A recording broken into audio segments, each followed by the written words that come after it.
neutral corner. In the neutral corner. 2, 3, 4.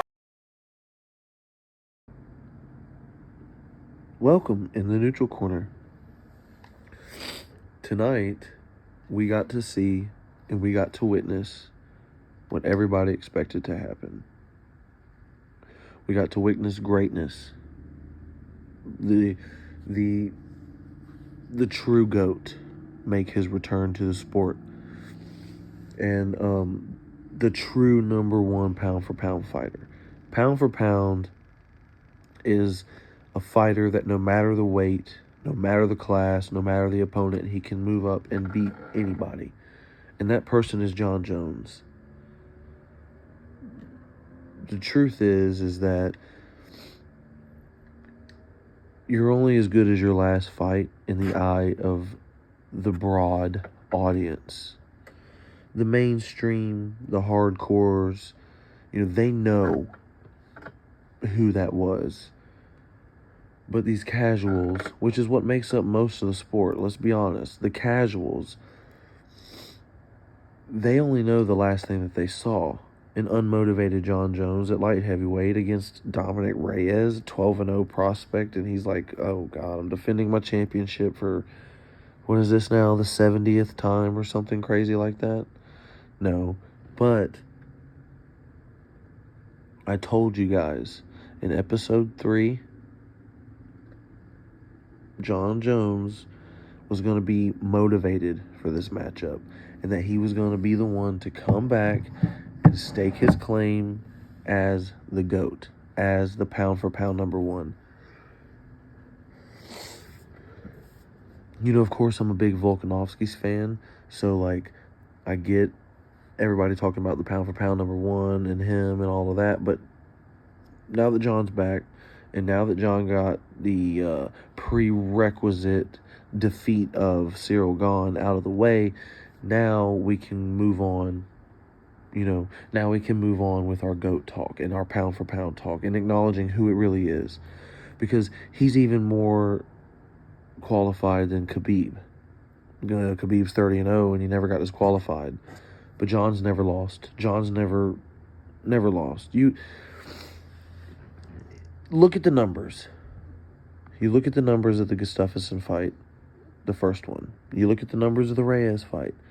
Okay, they may have outlanded him by total strikes, but maybe not significant strikes. Okay, maybe not control time, maybe not takedowns. But I mean, look at the judging the last few years in fighting.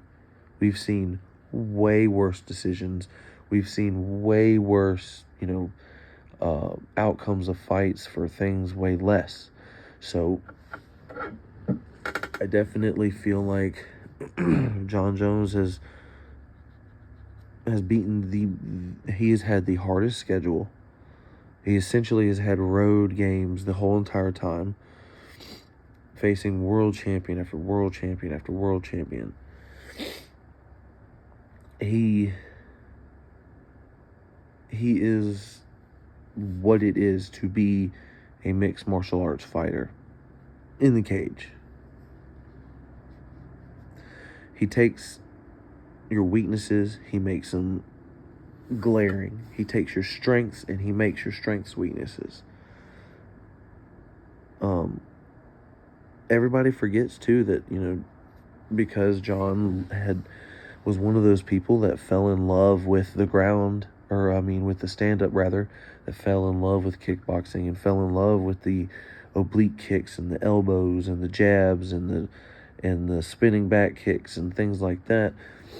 From day one, Jon Jones was a wrestler, Greco-Roman wrestler, meaning he just gets a hold of you and he's going to drag you down. He's going to pin you up against the cage.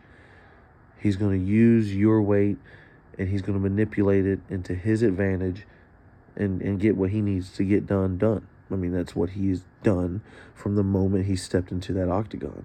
He's never lost. He's the best. He's the best there's ever been. There's no second talk. People do like to discredit him for some of the things that have gone on in the past. Now, first of all, personal life, at the end of the day, it is what it is. It has nothing to do with the sport. Yes, he's a public figure. Yes, he should be a good role model. He should be, for sure. But he ain't, or he wasn't. But I'll tell you, a great role model is someone who has come from having to pull themselves out of the trenches like that. But one of the things that people are saying are the failed drug tests for John. And let's be honest, we know for sure that there were at least, 2 tests that he failed. That he for sure was, my man was a cokehead. Like, come on, do you know what they cut that with? Does anybody understand how drug works? Does anybody understand how basic drug dealing works? How basic, just cutting your product to make more of it so you can make more money for less purchase in the original, in the beginning. Like, John gets a little bit of cocaine, they put a little bit of this in it, and they don't know exactly what they're doing. Who knows? Gas station dick pills, that thing's been pretty popular. But John Jones has never come off to me as someone that's like on the sauce. Like his game, I don't know. It just doesn't, it's not the same, right? When Vitor was busted, you could see it. Or Chael Sonnen, you could see it, right? Because Chael's a wrestler. His job's to be strong and hold you down. Vitor was known for just being yoked and explosive and powerful. None of which John was ever known for. John was known for being explosive, yeah, but not in the same way as like Vitor was. John was known for being strong, I guess, but pretty much in the sense that you would think someone like that would be strong. Someone who has an extreme understanding of leverage and been wrestling since he was 12 years old or so. But Jones beats Stipe. There's no doubt in my mind. I will say this. If you guys are looking for advice on who to pick for a win, and if you're looking at a UFC fight card, you say, man, I think I might want to bet some money on this card, you need to talk to Taylor. My girlfriend Taylor, because I suck. Apparently I am Chael Sonnen when it comes to picking these fights, because, dude, I think I got like 4 out of those fights right.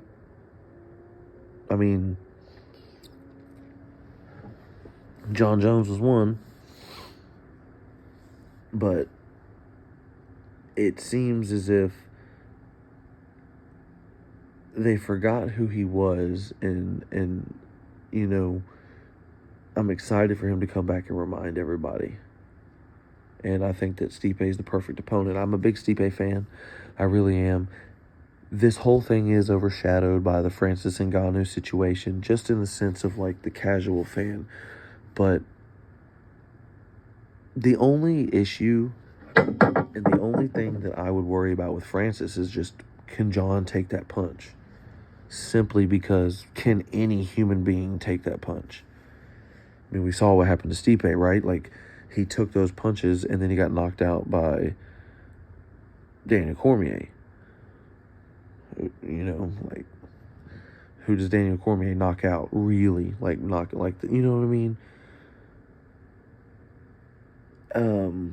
But I think that John Jones beats Stipe.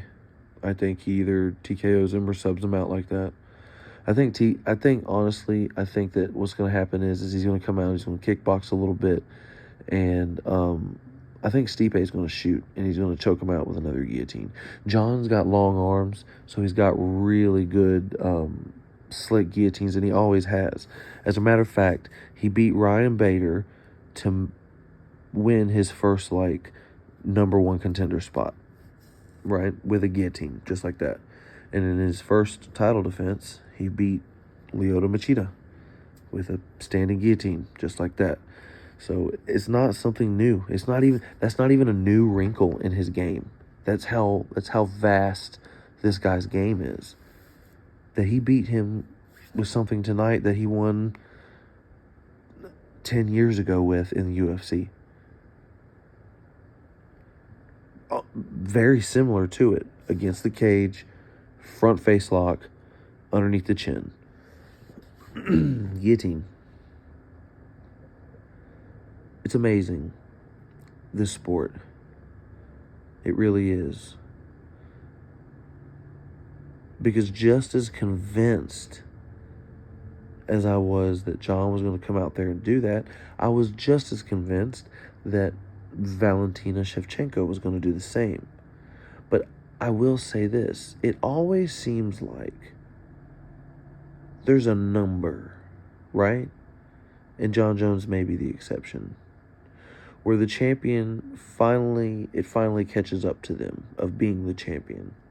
What I mean by that is when you're gunning for the championship, when you're that contender and you eat, breathe, sleep fighting and you want to be that world champion and you're looking at the person who is holding that in their possession and your goal is to beat that person, guess what you're doing? You're studying that person, that one person, their every move, everything about them, every little technique, every film. You may watch, if they have 10 UFC fights, you may watch every fight 5, 6, 10 times in a camp preparation and seeing every little detail. And that's exactly what happened tonight. She said in her post-fight interview, right off rip, she said that she was, I knew that she liked to spin and I was going to capitalize on that. And that's exactly what she did. And she's a world champion now because of it.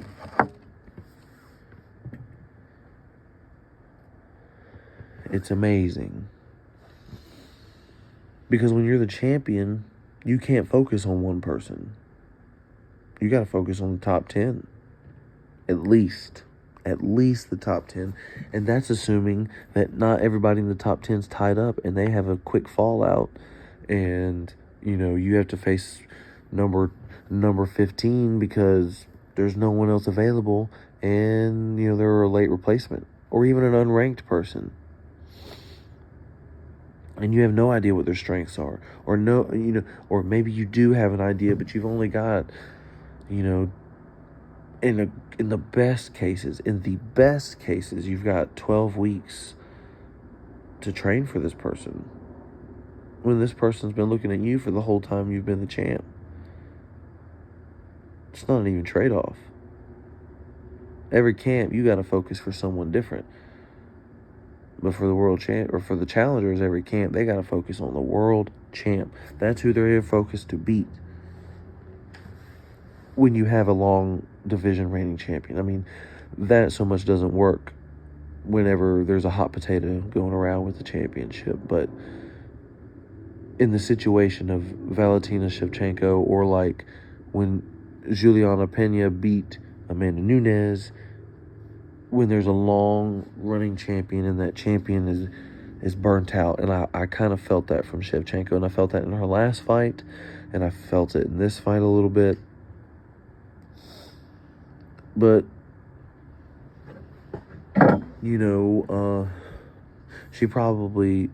Shevchenko probably starts his homegirl in the rematch, to be honest. Because sometimes these guys lose focus. Gals lose focus. Even if it's just for a moment.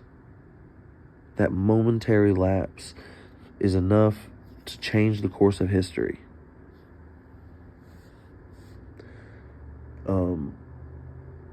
Who else? What else happened tonight? It's a big night, Bo Nickel fought, right? The other two in between, there was a really good fight, and I can't enunciate either one of their names, but it's like Romanovov, dude, amazing. What a show of heart, And then Bo Nickel, of course, everybody expected that. Hate to say it, hate to be this way, but for every bit that I want to say bad, like, oh, this about Bo and this about Bo, and I don't see nothing special and this and that. I mean, obviously there is something special there. Because guys aren't just going in there and doing that to Jamie Pickett. I mean, if they were, he wouldn't be in the UFC. I mean, Bo's got this amazing belief in himself. And I think that in of itself is a tool that a lot of fighters do utilize, but you can tell which ones utilize it the most. Bo has this incredible, almost arrogant aura about himself, but so does John Jones. And look what he just did tonight. So did Kamaru Usman. And everybody gets theirs. Everybody gets theirs. But you have to have that insane belief in yourself to get to that next level. Because the world is full of naysayers, and the world is full of people telling you that you can't. So you have got to be your cheerleader, and you have got to be the one to say, yeah, 100%. And Bo's got that in his head. And that's going to take him farther pretty much than anything else, is his just full steam ahead mentality. That's just facts. Let's see, what else? It really was a good card tonight, top to bottom. Let me touch on this. Cody Garbrandt, I'm not really usually one to say that a fighter needs to retire, but he's got to hang the gloves up. You're not ever going to get the world championship back. Okay?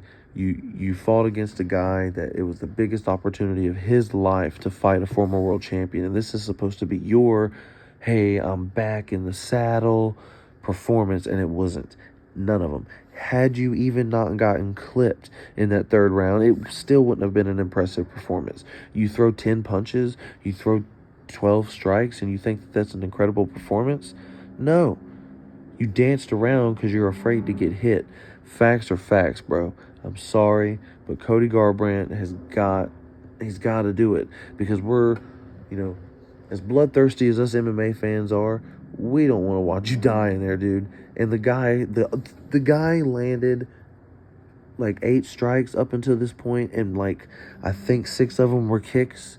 Like, let's be honest, the first real solid punch that dude landed on Cody was in the 3rd round, and Cody almost got knocked out. And then Cody started grabbing on for dear life and praying to God that bell rang. And that's how Cody's last fights have been. He was 11-0 when he won the championship, and his record now is 13-6. Or 13-5. Let that sink in. 11-0 when he won, and he beat Dominic Cruz in 2016. 11-0. And now he is 13, including tonight's victory, and 5. Bro. It's time. You know what I mean?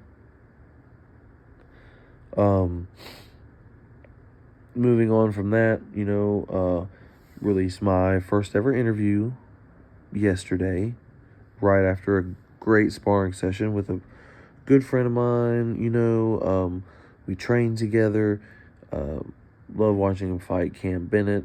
It was an awesome experience. I'm looking forward to doing more of those. I'm looking forward to getting a good setup to where I can do, just a video instead of all this piecing together of clip art and etc. But really love the support and everything I'm getting from everybody, and I really appreciate it. So I'm wanting to keep pumping these things out for you and keeping on. I do want to touch on the bare knuckle that happened last weekend. I did not really talk about it. I am going to change my release dates with the exception of special episodes such as the interview I released earlier today, or yesterday, I mean. My release days are going to start being Sundays. That way it gives me the opportunity to have the week to digest any MMA news, local, and more, but also having the weekend to digest that as well. So, like, being able to watch a fight on Saturday and give you my instant thoughts. Because one thing I want to do is be able to give you my thoughts before you guys hear it from everybody else, and I that's going to be my goal. This week, I'm not sure if I'll be able to make it. I'm pretty busy today, but definitely my goal here on out is to have Sundays be my weekly release day. But anyways, because of that, I didn't get to touch on the bare knuckle last weekend, and I'm not going to go really in depth. We had a local Pensacola fighter fight on the card, Brett Williams, and honestly, I'm not even going to try to be mean. I'm not even going to try to be anything but brutally honest. He did good for what he was matched up against, okay? In the sense of he's 5'9", and he fought a welterweight, or I guess they're fighting at light heavyweight, which is 175, who was 6'7". You heard me right. 5'9" against 6'7". Whoever okayed that matchup, Brett, if that's you, no, sir. No, sir. Ask somebody. Right? There's a difference between being tough and being dumb. I've learned that lesson. We've all have to learn that lesson, and now you have. And now's the time to, have people make and take smart fights. Because being tough and proving that you're not scared doesn't make you any money. It doesn't get you any more clout. It's not smart, and you're taking unnecessary damage. I mean, 6'7" when you're 5'9", that's a big discrepancy. It's a long reach discrepancy, and that's all the guy had on him. Guy didn't have skill on him. I mean, he didn't. I'm not even trying to say that like you're like that like Brett's a boxing, savant, but the guy did not have more skill than Brett. He was just physically much bigger and much longer, and just stayed behind a good, crisp, basic boxing jab. No shame in that. The guy was literally 6'7". Oh my God, dude. It just annoys the shit out of me. Because that's such, pointless. And he got hurt. His eye got swelled shut. And I know that he went out on a shield, and he's proud of that. And we're all proud of that. Represent Pensacola as some tough sons of bitches for sure. But gotta take smarter fights.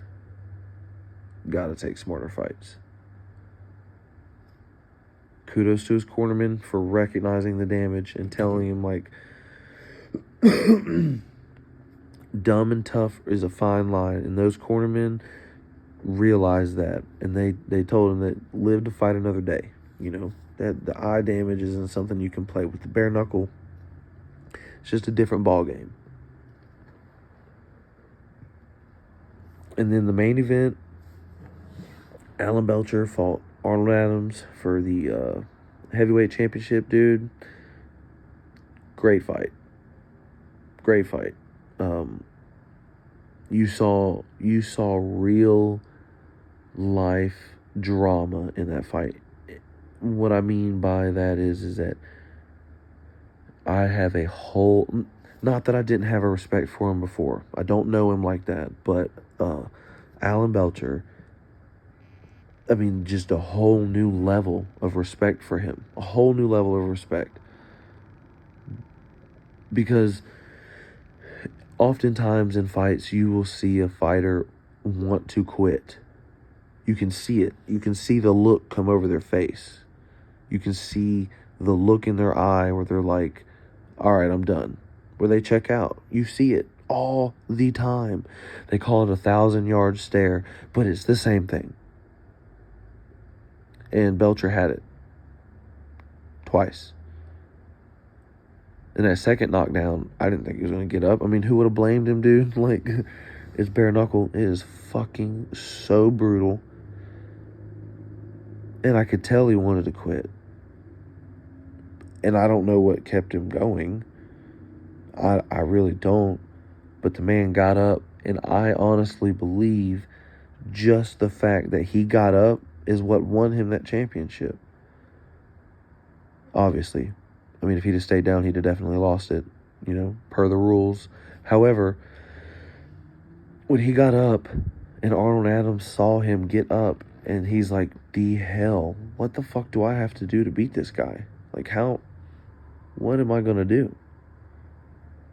And I think Belcher broke him just from getting up, just from the sheer heart and will and fortitude and persistence.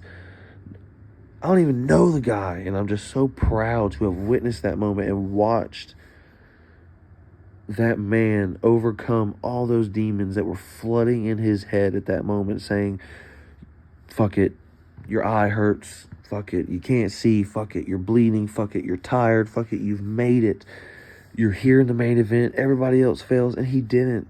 He said, no, I'm not, I'm getting up, I'm doing this, and then knocks out Arnold Adams. Phenomenal stuff. And this is why we love fighting. This is why we love this sport. Because of John Jones coming back from a 3-year layoff, and everybody thought,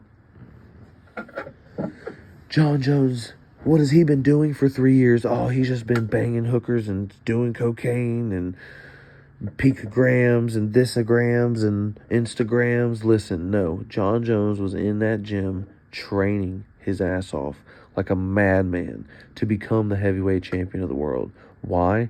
Because that's what he does. How do I know that? Because he's been doing it his whole career.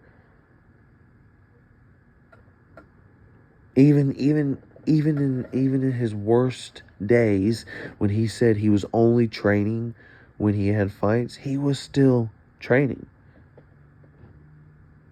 He is incredibly gifted. He is dedicated.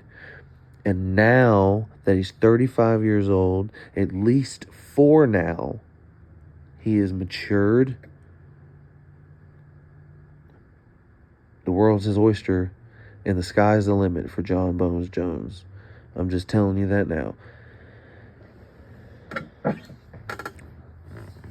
Ride off in the sunset, Johnny B. Ride off in the sunset. I need you to beat Stipe, and then there's no one else for you to beat. Who else? The sport has moved on from sport, purely sport. It is now sport spectacle. It is a spectacle sport. And you need to fight the biggest name, get your biggest payday, and get the fuck out of there with your legacy intact. Don't Anderson Silva it. George St. Pierre it. You understand? Come back, get that win, do what you have to do, and get the fuck out. You beat Stipe. I know you do. I know you choked Stipe out in the second round. I've seen Stipe fight, and he's one of my favorite fighters, and he's tough. But he'll start reaching to grab when he gets in a panic mode. And when he reaches to grab is when John capitalizes. Anyways, guys, it's very late. I did this right after the show, and I'm very tired, so I'm going to go to bed. I appreciate all of you guys' support. I appreciate all of the listens. I appreciate all of the likes, all of the subscribes in every media that you can find it. Thank you so much. This is In the Neutral Corner with RJ Summerlin. Godspeed.